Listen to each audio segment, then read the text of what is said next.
SIP இன்வெஸ்டர்ஸுகளுக்கு இருக்கக்கூடிய இன்னொரு question, நான் ஒரு லம்சமாக ஒரு அமௌண்ட்டை தூக்கி போட்டு நான் அப்படியே இருந்துடலாமா அப்படிங்கிற மாதிரியான குழப்பத்துக்கான தீர்வாக தான் இந்த வீடியோ. ஸோ ஆக்சுவலாக வந்து பார்த்தீங்கன்னா எஸ்ஐபிங்கிறது வந்து ஒரு ஒரு ஒரு ஒரு பியூட்டிஃபுல்லான கான்செப்ட்டுங்க.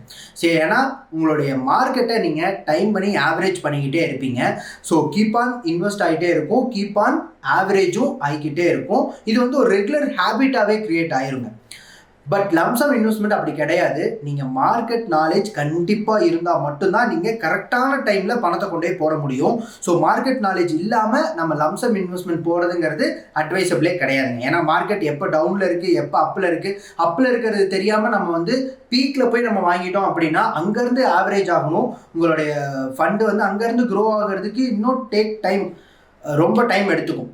பட் இது ரெண்டுமே தப்பு இல்லையா அப்படின்னு கேட்டிங்கன்னா ரெண்டுமே நல்ல ஒரு ஆப்ஷன் தான்.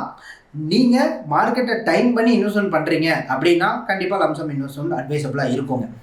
இல்லை நான் வந்து அதெல்லாம் பார்த்துக்கிறதுக்குலாம் நேரம் இல்லை, எனக்கு வந்து அட்வைசபிளாக இருக்காது அப்படின்னு நினச்சிங்கன்னா டெஃபினட்டாக எஸ்ஐபி இஸ் த பெஸ்ட்டு ஆன்சருங்க உங்களுக்குலாம்.